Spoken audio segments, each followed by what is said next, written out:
የዲፕሎማቶች መናኸሪያ፣ የብዙ ኤምባሲዎች መገኛ እንዲሁም ከግዙፉ የአፍሪካ ህብረት መዋና ቢሮ አቅራቢያ ላይ ዘመናዊ የመኖሪያ አፓርትመንቶችን ከቴምር ፕሮፐርቲስ ሲያሻው በዶላር የሚያከራዩት ሲፈልጉ የሚኖሩበት የማይገኝ እድል በካሬ 64200 ብር ከታላቅ የ40% ቅናሽ ጋር ተጠቃሚ ሆኖ በ60/40 አከፋፈል ለአጭር ጊዜ የሚቆይ 60%ን ለሚከፍሉ የ40% ቅናሽ አሊያም በካሬ 107000 የኢትዮጵያ ብር በ10% ቅድመ ክፍያ ቀሪውን በግንባታ ሂደት በ30 ወራት ከፍለው የሚያጠናቅቁበትን አማራጭ ይዘንሎ መተናል። ከ84 ካሬ እስከ 130 ካሬ ባለ 2 እና ባለ 3 መኝታ የመኖሪያ አፓርትመንቶችን ፈጥነው የግሉ ያድርጉ። ያስታውሱ፣ ያሉን ውስን ቤቶች ናቸው። በ0988 44 1164 ላይ አሁኑን ይደውሉ። ይህ አዋዜ ሰበር ነው። በቱርኩ የራሽያ ዩክሬን የመጀመሪያ ታሪካዊ ድርድር ፍጻሜ ሁለት አበይት ዜናዎች ተሰሙ። የመጀመሪያ ሁለቱም ወገኖች በየፊናቸው በነፍስ ወከፍ 1000 የጦር ምርኮኞችን ለመለዋወጥ መስማማታቸው ነው።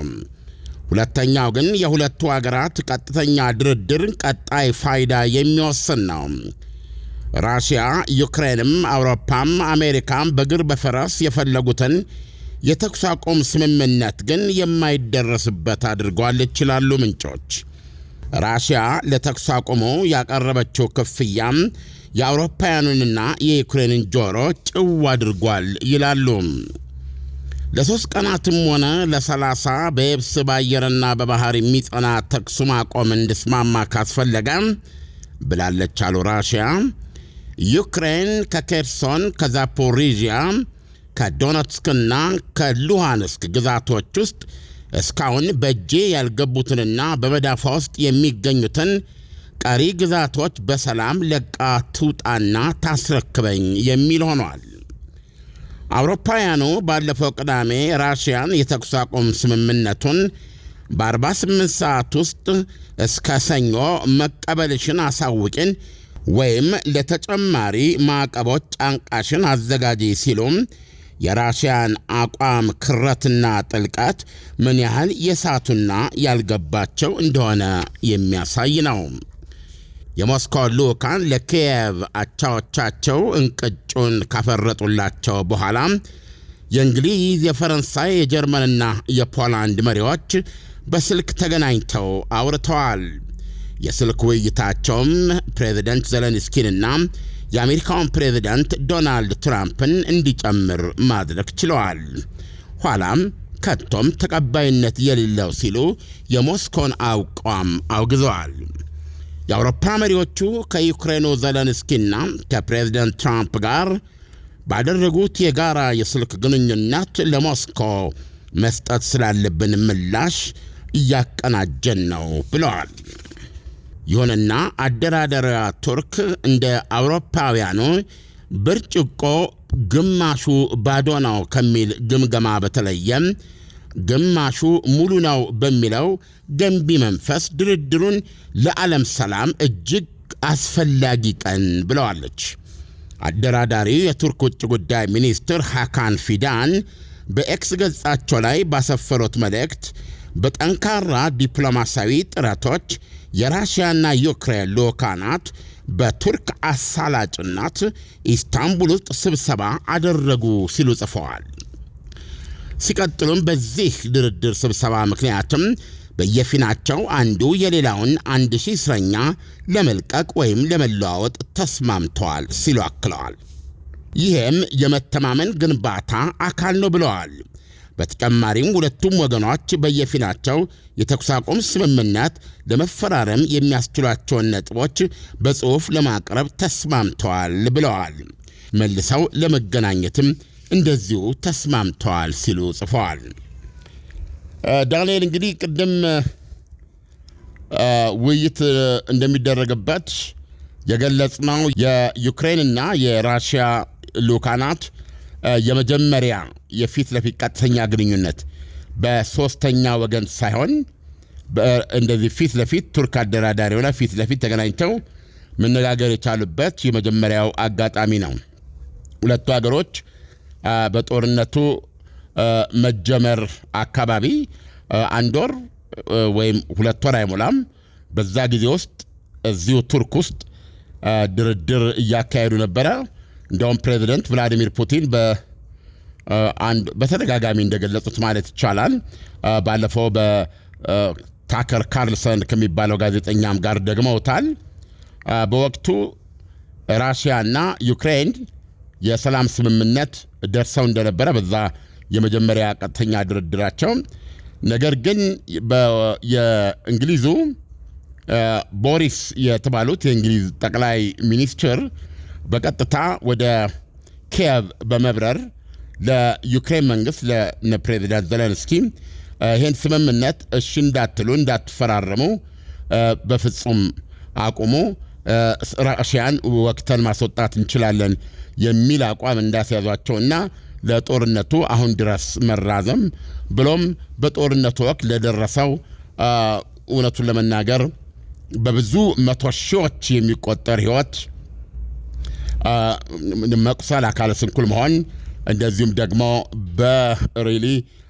በብዙ መቶ ቢሊዮን ዶላሮች የሚሰላ ንብረት መውደም ምክንያት የሆነ ሁኔታ እንዲፈጠር አድርገዋል በማለት መናገራቸውን እናውቃለን።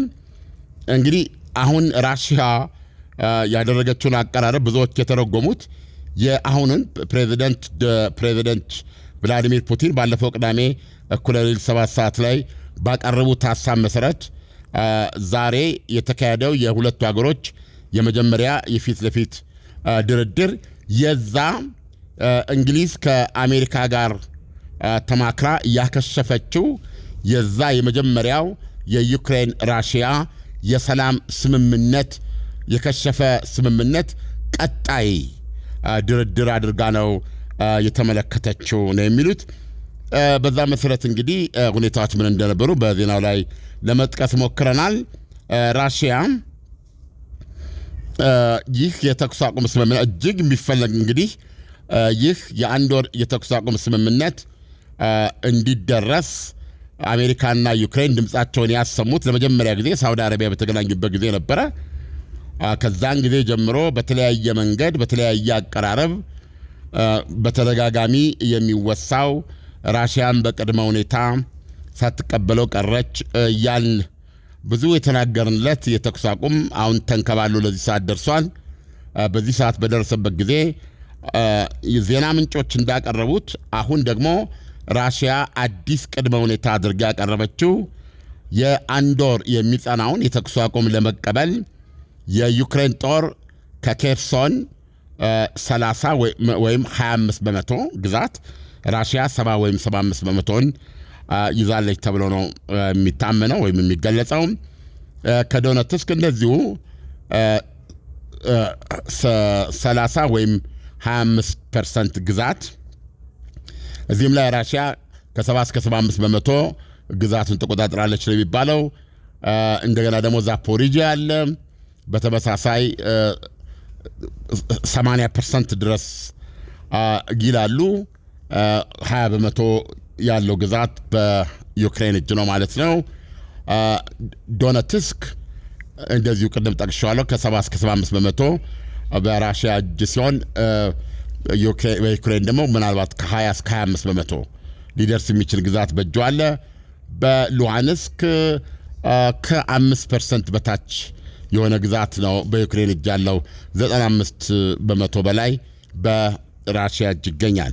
ስለዚህ አሁን ራሽያ ያቀረበችው እነዚህን እየተዋጋችላቸው ያለቻቸው መሬቶች ዩክሬን ያለምንም ተኩስ ያለምንም ውጊያ ግዛቶቹን ለቃ ወጥታ ለራሽያ የምታስረክብ ከሆነ እሱን መረከቧን ተከትሎ የተኩስ አቁሙን እንደምታከብር ነው ራሽያ የገለጸችው። ዳንኤል ዓለም እንግዲህ ከዘገባው በመነሳት ዩክሬንና ራሽያ ስምምነት ላይ ደርሷል ማለት እንችላለን ወይ? እንደገና ደግሞ የዛሬው ስብሰባ ሁለቱ መሪዎች ተገናኝተው እንዲደራደሩ በር ከፍቶላቸዋልስ ማለት እንችላለን ወይ? ጥያቄን ቀጥታ ለመመለስ በር ከፍቷል ባስብልም ነገር ግን እንደ ጉዳይ ሆኖ በአጀንዳነት እንዲያዝ አድርጓል። ቀጣይ ውይይት ማለት በቀጣይ የራሽያ ፕሬዝዳንት ቭላዲሚር ፑቲንና የዩክሬኑ ፕሬዚደንት ቮሎዲሚር ዜሌንስኪ በቀጥታ የሚመሩት ልኡካን ቡድን ድርድሩ ላይ እንዲቀመጥ የሚለው ነገር በእቅድ ወይም ደግሞ እንደ ጥያቄ ተመዝግቦ ተይዟል ማለት ነው። ሌላው እንግዲህ ሁለቱ ወገኖች የእስረኛ ልውውጥ ለማድረግ ይሄ ከችግሩ የችግሩ መፍቻ መሰረታዊ ችግር አይደለም፣ በጦርነቱ ምክንያት የመጣ ችግር ነው። እና ይህንን ችግር ለመፍታት ሁለቱም በየእጃቸው ከሚገኙ እስረኞች መካከል አንዳንድ ሺህ እስረኞችን ለመለዋወጥ ቀን ሁሉ ወስነዋል። በዚህ ቀን ይለቀቃሉ የሚለውን ወስነዋል። ነገር ግን የዩክሬኑ መከላከያ ሚኒስትር ኡመሮቭ ይህንን ቀን አሁን ለመግለጽ አልፈለጉም። እስረኞቹ ስለሚለዋወጡባቸው መንገዶችም ዝርዝሮች እንዳሉ ገልጸዋል። ስለዚህ በዚህ ደረጃ ነው መገምገም የሚቻለው። ነገር ግን እንደምታውቀው ይህንን የሁለቱን ወገኖች የሰላም ሂደት ለማቀላጠፍ አሜሪካ ኮንሴሽን ነው የሚባለው ለራሽያ ያቀረበችው ከ14 ዓመት በፊት የያዘችውን ክሬሚያ ልሳነ ምድርን በህጋዊነት ለማወቅ አሜሪካ እንደዚሁም ዩክሬን እንድታውቅ እናደርጋለን የሚል ነው። በተጨማሪም እስካሁን ራሽያ በቁጥጥር ስር ያሉትን ግዛቶች የራሷ እንደሆኑ አሜሪካም ዩክሬንም እንዲያውቁ አደርጋለሁ የሚል ነው። አሁን በጣም ደጋግመን ተናግረነዋል። ይሄ ሁሉ ሲሆን ለምሳሌ በዩክሬን በኩል ቢያን ክሬሚያ ልሳነ ምድርን የራሽያ አድርጋ እንደምታውቅ የተገለጸበት አንድም ቦታ የለም። በአቋም ደረጃ ዜሌንስኪና የአውሮፓ ህብረት አቋማቸው ይሄ ነው። አንዲት ጋት መሬት ራሽያ አትወስድም ነው። ነገር ግን ከዚህ ከቫቲካን ከቀደሙት ርዕሰ ሊቃነ ጳጳስ የቀብር ዕለት ሁለቱ የአሜሪካና የዩክሬኑ መሪ ዜሌንስኪ ተገናኝተው ከተነጋገሩ በኋላ ዶናልድ ትራምፕ ሀገራቸው ውስጥ በሰጡት መግለጫ ክሬሚያ ልሳነ ምድርን በራሽያ ግዛትነት ለማወቅ ዝግጁ መሆኑን ገልጾልኛል ብለዋል ዜሌንስኪን። ይህን ከማለታቸው ውጪ ወይ ራሷ አሜሪካ የገለጸችው አዲስ ነገር የለም። በኪየቭ በኩልም የሰማነው የዜሌንስኪን ሀሳብ በለወጥ የሚያሳይ ነገር የለም። ነገሮች ሁሉ በዚህ ላይ እያሉ ነው እንግዲህ ራሽያ የመጀመሪያውን ቅድመ ሁኔታ ቅድመ ሁኔታዎቿ ብዙ ናቸው። የኔቶ አባል መሆን የለባትም።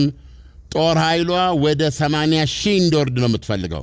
ወደ 800 ሺህ ነው የዩክሬን ጦር ወደ 80 ሺህ እንዲወርድ፣ ትጥቆቹ ከጠንካራ የፖሊስ ኃይል ያልበለጡ እንዲሆኑ፣ በማንምና በምንም ምክንያት የኔቶ አባል እንደሚሆን ዋስትና፣ ገለልተኛ ሀገር እንደምትሆን ዋስትና ይሰጠኝ የሚሉትና እንደዚሁም አሁን በጦርነት ሊቆጣጠራቸው እየተዋጋቸው ያሏቸው ግዛቶች ኦልሬዲ የግዛት አካል ስላደረግኳቸው ከቀሪዎቹ ግዛቶች ያለ ጦርነት ለቀው የሚሰጡኝ ከሆነ ኦኬ፣ የማይሰጡኝ ከሆነ ግን እሱን ግዛት ሙሉ በሙሉ ሳልቆጣጠር የማቆመው ወይም የምደራደረው ነገር የለም የሚለው የበፊት አቋሟ ነበረ።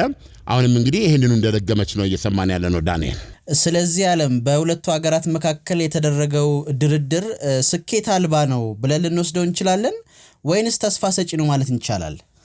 ቅድም እንዳልኩ እንደ አተያየው ለምሳሌ ለቱርክ ትልቅ ተስፋ ሰጪ ነው የሆነባት። አንደኛ ተነጋግረዋል፣ ሁለተኛ ተኩስ አቁም ለመቀበል ምን መሆን አለበት የሚለውም በየወገናቸው በጽሁፍ ለማቅረብ ተስማምተዋል እና ድጋሚ ለመገናኘት ተስማምተዋል። እንደዚህ ነገሮች ለቱርክ በጎ ሆነው ነው የታዩት። ለአውሮፓውያኑ ግን አሁንም ድረስ ራሽያ ከአቋሟ ፍንክች ያላለችና ጨርሶም እያዳመጠቻቸው አለመሆኑን ብግነት ባለው መልኩ የተረዱ ነው የሚመስሉት። ስለዚህም አሁን እነሱ የሚያምኑት የድርድሩ መካሄድ አቋማቸው በተደጋጋሚ ገልጸዋል። ከተኩስ አቁሙ በኋላ ነው ማንኛውም ድርድር መካሄድ አለበት ብለው የሚያምኑት። ራሽያ ደግሞ ግልጽ በሆነ መንገድ የተኩስ አቁም የምትፈልጉ ከሆነ ምን ማድረግ እንዳለባቸው በዚህ መንገድ ስለገለጸች አሁን እነሱ ራሽያ ላይ ተጨማሪ ማዕቀቦች እንዲወሰድ ይፈልጋሉ። በዚህ ጉዳይ ላይ ፕሬዚደንት ዶናልድ ትራምፕንም ማነጋገራቸውን ገልጸዋል። ስለዚህ ነገሮችን እያየን መዘገብ ነው። ዳንኤል ዓለም ጥያቄን ለማጠቃለል ያህል እንግዲህ የዛሬውን የራሻና የዩክሬን ድርድርን በተመለከተ አሜሪካ የሰጠችው ሐሳብ ወይ መግለጫ አለ? ለጊዜው ይሄን ዘገባ እስከ ተነጋገርንበት እስካሁን ደቂቃ ድረስ የለም፣ ግን አይቀርም ጥቂት በማንኛውም ሁኔታ ልንሰማው እንችላለን። ለአሁኑ ግን የለም።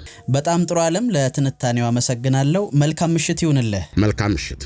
የዲፕሎማቶች መናኸሪያ፣ የብዙ ኤምባሲዎች መገኛ እንዲሁም ከግዙፉ የአፍሪካ ህብረት ዋና ቢሮ አቅራቢያ ላይ ዘመናዊ የመኖሪያ አፓርትመንቶችን ከቴምር ፕሮፐርቲስ ሲያሻው በዶላር የሚያከራዩት ሲፈልጉ የሚኖሩበት የማይገኝ እድል በካሬ 64200 ብር ከታላቅ የ40% ቅናሽ ጋር ተጠቃሚ ሆኖ በ60/40 አከፋፈል ለአጭር ጊዜ የሚቆይ 60%ን ለሚከፍሉ የ40% ቅናሽ አሊያም በካሬ 107000 የኢትዮጵያ ብር በ10% ቅድመ ክፍያ ቀሪውን በግንባታ ሂደት በ30 ወራት ከፍለው የሚያጠናቅቁበትን አማራጭ ይዘንሎ መተናል። ከ84 ካሬ እስከ 130 ካሬ ባለ 2 እና ባለ 3 መኝታ የመኖሪያ አፓርትመንቶችን ፈጥነው የግሉ ያድርጉ። ያስታውሱ፣ ያሉን ውስን ቤቶች ናቸው። በ0988 441164 ላይ አሁኑን ይደውሉ።